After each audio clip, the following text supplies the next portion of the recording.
बिस्मिल्लाहिर्रहमानिर्रहीम। दरख्त और ऑर्गेनिक खेती, इम्तियाज़ हुसैन पंजोथा आपकी खिदमत में। आज जो वीडियो आपको दिखाना चाह रहा हूँ वो टॉपिक से ज़रा हट के है। आज आपको एक इलाज बताना चाह रहा हूँ कि अगर मसाने में पथरी हो तो उसका इलाज क्या है, और ये मैं अपना ज़ाती तजर्बा आपको बताना चाह रहा हूँ।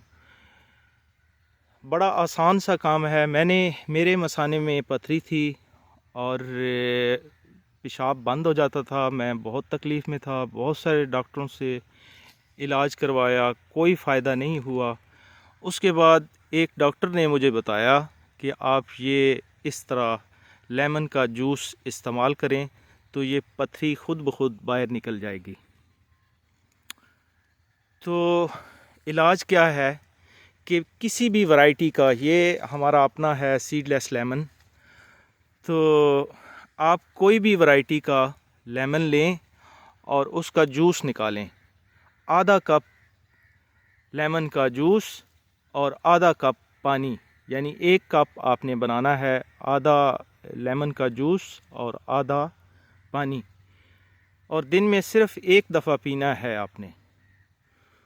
और खाना खाने के बाद, नाश्ता वग़ैरह करने के बाद 2-3 घंटे बाद आपने ये पीना है। और एक हफ़्ता सिर्फ़, यानी 5 से 7 दिन जब आप पिएंगे तो फिर अगले 5-7 दिनों में ये आपकी पथरी जो है ये निकल जाएगी।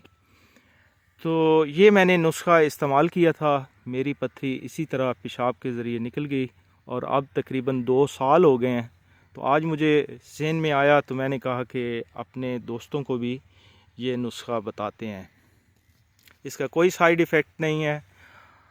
इसकी मिसाल ये है कि कोई भी लेमन हो, उसका पानी जब ज़मीन पे गिरता है तो वो ज़मीन उभरना शुरू हो जाती है, यानी जैसे तेज़ाबियत होती है, तेज़ाब होता है, इस तरह ज़मीन, मिट्टी जो है वो उभरना शुरू हो जाती है। तो अगर वही हाथ पे लग जाए तो कुछ भी नहीं होता। इसी तरह जब आप पिएंगे तो आपके जिस्म को कुछ भी नहीं कहेगा। तो जहाँ पे पथरी होगी उसको समझें कि ये डीकम्पोस्ट करेगा, उसको गालेगा और बारीक बारीक करके आपके पेशाब के ज़रिए से बाहर निकल जाएगी। जो लोग इससे शफा याब हों, मेरे हक़ में दुआ कीजिएगा। बहुत शुक्रिया। फ़ी अमान अल्लाह।